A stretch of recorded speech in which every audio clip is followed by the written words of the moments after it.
Si Jen. Jen or Jen? Sino po si Eva? Ay, anak mo si Jen or Jen. Ano sakit ko?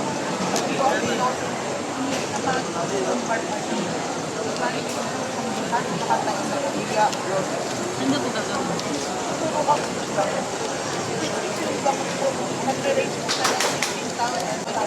Pero ano, per shot? Para may chance naman kung mapatayo. Ilan taon? Saan din ako ngayon natin?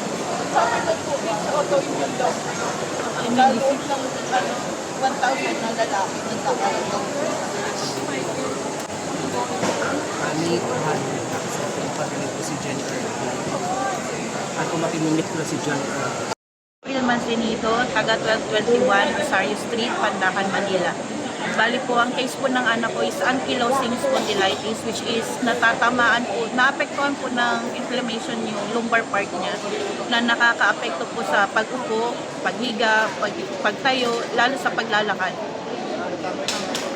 Recently po, nagpapacheck up po kami sa PJH and nag-undergo na po siya ng medical medicine po. Which is yung per vial niya po na ini-inject sa kanya is nagre-range po siya ng 16,000, almost 17. At itinitake niya po ito ng once every 2 weeks po. Kailangan po niyang ma-etikan. Ang kailangan po namin is 15 shot po ng vial na yun. Which is nakakatatlo pa lang po kami. Wala din po kasi akong humanap buhay. Ang vendor lang po ako. At yung daddy niya naman po is nag-aangkas. ano pinaitulong sa atin ng program? Malaki po tulong. Lalo na po sa amin, nakapos. Malaki po yung masalamat po kay Mayor dahil may panggamot na po yung anak ko. Nasusuportahan po yung panggamot mo. Magkano pinibigay sa atin? Nasa 200,000 po. Malaking bagay po yun kasi yun na po yung, yung pambunod doon sa 15 shots na kakailanganin yung anak. Ano pong masasabi sa program, ma'am? Sobrang salamat po sa program ni Yorme kasi binigyan niyo po ng pag-asa yung mga katulad namin na dito na lang po umaasa. Salamat. Thank you, ma'am. Nay, nakita ko kanina parang naiiyak ka sa harapan po ni Mayor. Bakit po? Alam po ma'am, kasi nag-iisa na lang ako. Wala akong anak, wala akong asawa. Yung mga kapatid ko din naman ako matulungan. Kasi wala din sila, dalawa na lang. Kapatid ko pa rin din may sakit. Tapos po, yan po, ang laki ng mga laboratory. Dapat sa labas pinapagawa kasi po, minamadali. Kung sa, meron din tayong libre, kaya lang matagal po kasi maraming schedule. Maraming salamat sa ating butihing mayor. Talagang napakabait niya po. Opo, talaga maraming salamat po. Mahal na mahal po kayo ng Yorme kasi talagang dininig niya yung Alam niyo po, request mo sa kanya. ito trabaho po siya. Tinitingnan ko siya. Napakabait niya. Talaga wala siyang katulad. Ramdam niyo po ba, Nay, na may gobyerno sa Ay, Maynila? opo naman. Napakabait ng gobyerno natin. Di ba siyang ganyan? O, ang natutulungan. Tsaka, diba? Napakabait ng mayor. Bali, magkano po yung natanggap niyo? 15,000 po kasi sabi ni Mayor, yun sa laboratory mo ang kailangan.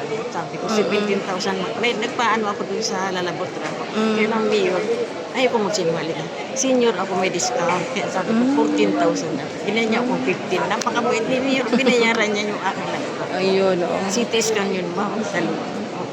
Ayan, bali, ano po yung sakit niyo? Breast cancer stage 4. Ayan, thank you po. Nakasurvive pa rin. Thank you so much, ma'am. Thank you.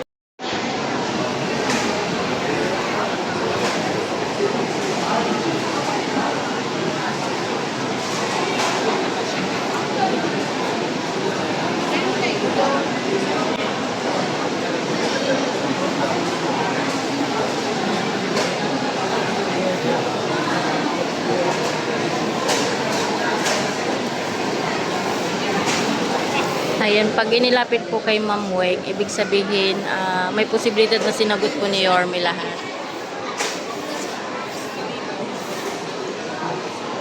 Ay ma'am, ano po yung inilapit niyo po sa ating mayor? Hospital bill po para po sa father ko. Ah, Bali, magkano po yung naibigay na tulong po sa inyo? Actually po, right now, magpa-follow up po kay Yorme sa monthly. Siguro sasagutin yung pinaka-ano nun pagka ganun. Hopefully po. Pero salamat po talaga sa Diyos kasi kahit positive po ako na matutugunan po yung suliranin po na. Bali, anong sakit po ng father niyo? Oh, Ano po yung sakit ng father niyo? na-stroke po siya. Okay. Ayan, ano naramdaman niyo po ba na may gobyerno sa Maynila? Opo. Ngayon po nararamdaman ko po na totoo talagang may tutulong po sa ating mga mahihirap, gano'n. Mensahe na lang po sa ating mayor. Yorme, maraming salamat po sa pagtulong po sa mga mahihirap, lalo na po sa mga wala pong kakayahan. Sana po ay sa mga susunod pong mga taon, kahit hindi na po kayo ang mayor, sana po ay masundan po ang mga yapak ng mga tatakbo po ng mga gobyerno po. Yan, salamat. Thank you.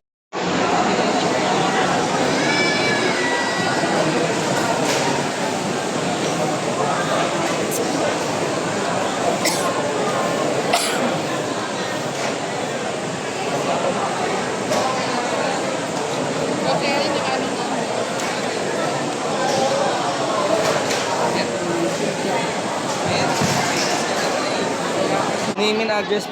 Pareha Centeno, 2715 Yamayan, Santa Ana. Ano po yung condition na nabigyan po ng medical assistance? Alos sinagot po lahat ni Mayor na po. Ano po yung sinagot ni Mayor? Yung sa operation ko po. Ng ano po? Dito po sa paa, yung dalawang paa ko na sa Ano pong masasabi natin sa Kaagapay program?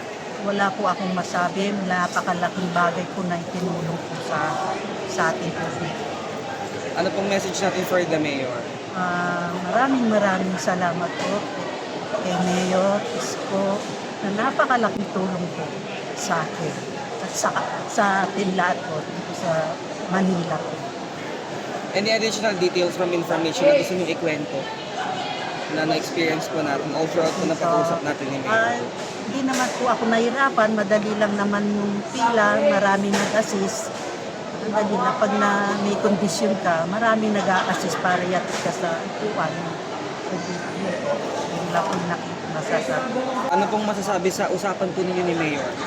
Ang sinabi po sa akin ni Mayor, kung magkano na po yung inalikom ko, sabi ko po 78 na lang po.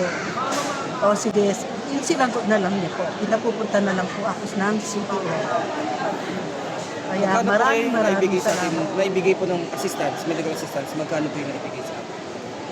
Siya na po yata kasi pinapatabi niya na po yung 70 plus. 78 na nalikom ko po.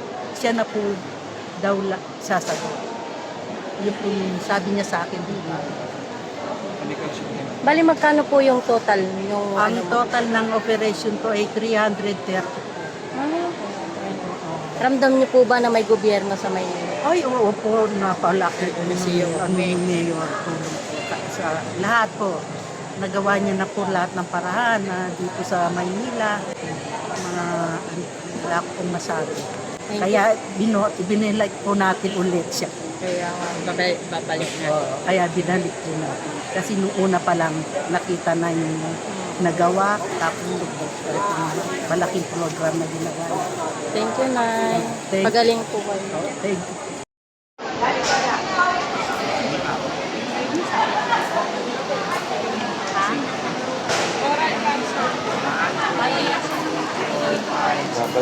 Apo.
Yorme, maraming salamat po. Certified Iskonian kami.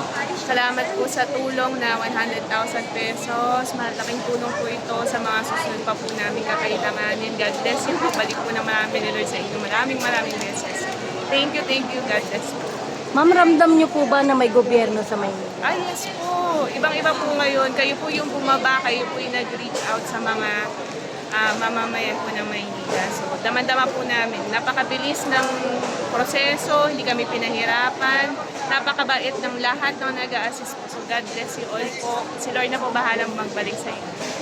Kaya ramdam niyo po ba na ginamit po si Yorme ng taas para Yes makapagbigay po. ng tulong? Hindi po namin inaasahan to. Nag-submit po kami April 15. Ngayon po, kagabi lang po kami tinawagan. Wala po kaming expectation pagpunta dito. Si Dian pa po to sa hinihingi namin. Si Yorme na nag-decide, kailangan mo ng ganito, kailangan mo ng ganyan. Kaya inad niya po ito. So, Mayor, thank you, Yorme. God bless you. Thank you, ma'am.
Sorry.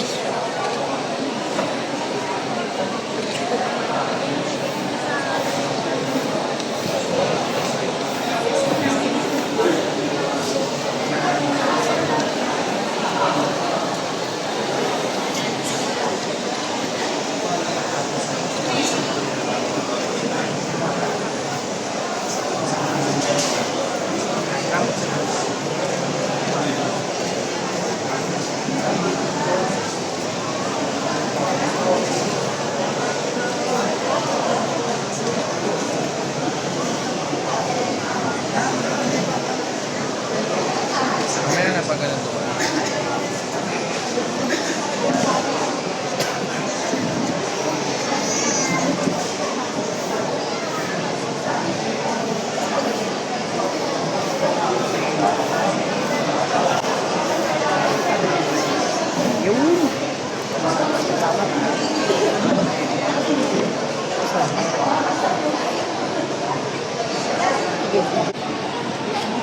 Grabe talaga lipas mo.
daughter ko po, nag-iisang daughter ko. Condition niya po, na-diagnose po siya as autism spectrum disorder, which is hindi po siya makapagsalita, disorganized po siya, hindi niya kaya makahalubilo, hindi niya kaya sabihin kung anong gusto at kaya niya. So, more on rely po siya sa amin. So, hindi rin po siya po pwedeng mag-isa dahil anytime po pwede siyang ma-accident. Ano pinaitulong ng Kaagapay program po sa condition po? Si Yorme, tinulungan niya ako higit pa dun sa in-expect ko na mabibigay niya sa akin. So ngayon, nagbigay siya sa akin ng sobra-sobra para lang masolusyonan yung buong therapy ng anak ko, which is ngayon, pwede na namin i-enroll ng ilang buwan at sunod-sunod at walang mintis. Yun, kaya nagpapasalamat ako kay Yorme dahil binigyan niya ako ng pag-asa para sa anak ko na pag-asa ko sana simple lang na makapag-aral siya. Yun lang. Tsaka makahalubid siya sa ibang tao. Tulad ngayon. Natakot pa siya sa iba. Yorme, salamat. Ayan, ramdam niyo po ba na may gobyerno sa Maynila?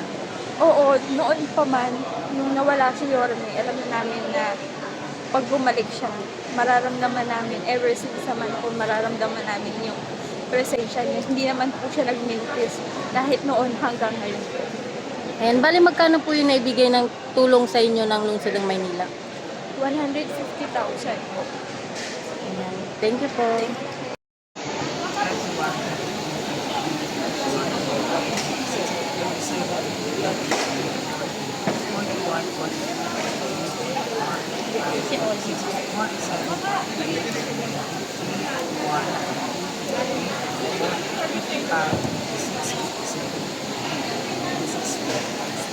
Magaling sa lagi, kasi Okay na. Okay na. Ayan ma'am, ano po yung nilapit niyo po sa ating mail? May cancer po kasi yung mister ko. Nasopharyngeal cancer stage 4. So, kailangan niya ng PET scan kasi merong nakita na mga butas sa baga niya. So, kailangan i-test kung cancer po yun. So, hopefully hindi. Pero, grabing thank you kay all. At least, check yung kung ano yung condition po ng kanyang katawan. Ayan, ramdam niyo po ba na talagang may gobyerno sa Ay, Maynila? sobra po. Sobra. Grabe, hindi ko ina-expect. Nag-expect lang. Akala ko nga 5K lang pwedeng extend ni Yorme, pero eksakto dun sa needs namin. Bali magkano po yung naibigay na tulong sa 60K, inyo? eksakto sa PET scan. Ayan, mensahe na lang po sa ating mail. Yorme, salamat po. Magpatuloy po na pagpalain kayo ng Diyos at magamit pa kayo sa Maynila para maging maganda yung magkabuhay ng mga taga Manila. Thank you. Ayan, thank you rin. Pangalan niyo po at ano pong barangay? Ako po si Iris Sibiano po sa Barangay 887 po. Ma'am, ano po yung nilapit yung tulong sa Para po Kaagapay? sa operation. Pwede pong malaman kung magkano pong halaga yung naibigay na tulong po sa inyo. 1,300,000. Ano pong masasabi niyo sa programa ng ating Sobrang nagpapasalamat po ako kasi nasagot na po yung makapagpa-opera ako. Wala na po akong hindi pagkatapos. Yung mga nilapit ko na lang po sa K-Vice po yung gagamitin para po sa pagtapos na po ang opera. Mga laboratory po. Ma'am, matanong ko lang 1 million pesos, hindi po birong halaga ang ibinigay po tulong ni Mayor. Ano pong nararamdaman nyo, masasabi nyo sa napakagandang programa ni Yorme ng Kaagapay Medical Assistance? Ano po, sobrang ganda po, marami po siya natutulong. Kagaya ko po na kailangan kasi para po makapagsimula ng bagong buhay. Ano pong sakit nyo, ma'am? Rheumatic heart disease. Meron pa po ba kayong mensahe sa ating buti ni Yorme? Ano, maraming salamat po, Yorme. Sagot niyo po yun para sa operasyon. Napakabuti ni Yorme, ma'am, no? Grabe, 1 million, ano po? 300,000. 1,300,000 pesos. Hindi ka napapahirapan, talagang bigay po agad. Opo. Salamat, ma'am. Thank you po.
15 po.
Si Sarah Lynn Juarez, 36 years old from Tandakan, Manila.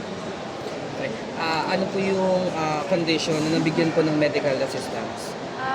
I have rare cancer, PCOMA, metastasis to lungs. Ano pang masasabi natin sa program, Kaagapay program? Yorme, maraming salamat kasi nadugtungan mo yung buhay ko. Bali, chance lang talaga ako dito kasi na parang hindi na-approve yung papel ko kasi napakuha ko ng December. Chance lang talaga. Ngayon, nagpapasalamat ako kasi nabigyan ako ng chance. Tapos, nabigay yung tulong na kailangan ko. Anything po na details na napag-usapan po natin with the mayor? Pinaliwanag ko yung sakit ko na ako lang yung meron na case dito sa Pilipinas. Sa PGH ako nagpapagamot. Lumapit na po ba tayo sa iba't ibang entities like mga private organizations? Yes, kasi yung GL ko, yun yung pinababayad ko dun kasi naka-payward ako. Bali, 2 weeks ako na confine, tapos 2 weeks ako nandito sa labas. Monthly yun. Pag malakas na ako, paglabas ko, nakakarating ako ng Valenzuela para makahingi lang ng GL. Okay po. Okay lang sa inyo ma'am, i-disclose natin kung magkano po yung ibinigay sa inyo or 200K. 400,000 po ibinigay sa council. Okay ma'am, any questions po from the media friends? Ramdam niyo po ba yung may gobyerno sa lungsod ng Yes, Maynila? yes.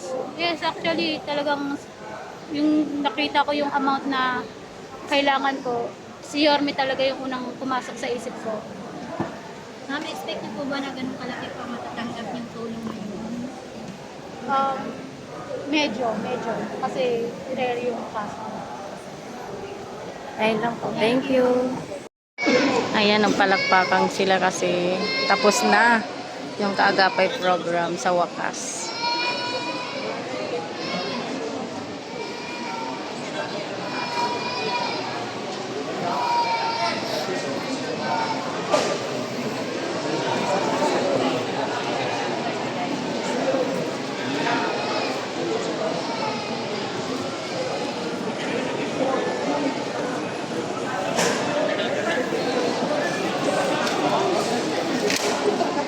Ay, sorry, sir.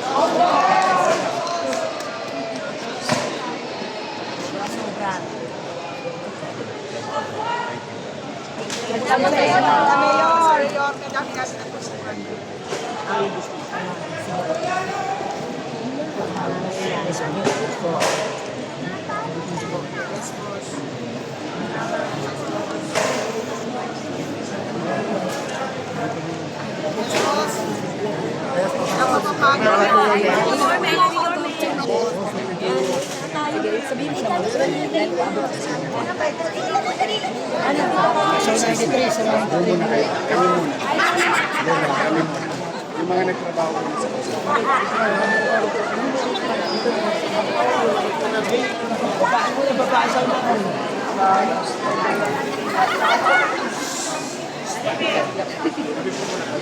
Inikilig eh. Boss, tapos tayo ah.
Pero ako, nandito ko na agad kanina. Asa na siya? Tanga ako eh. Saan ko sa issue? Thank you po.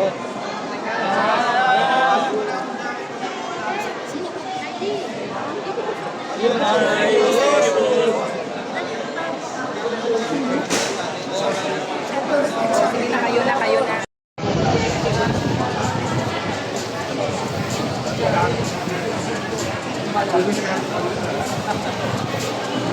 Alam.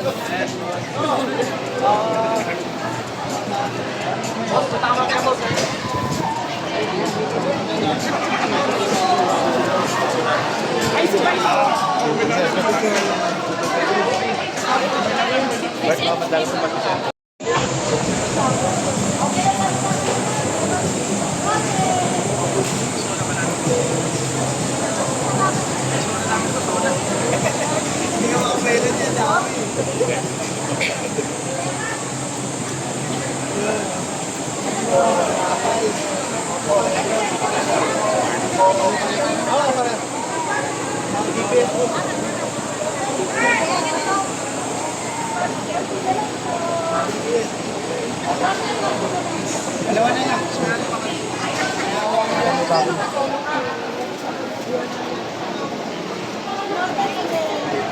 Tatlo na yan.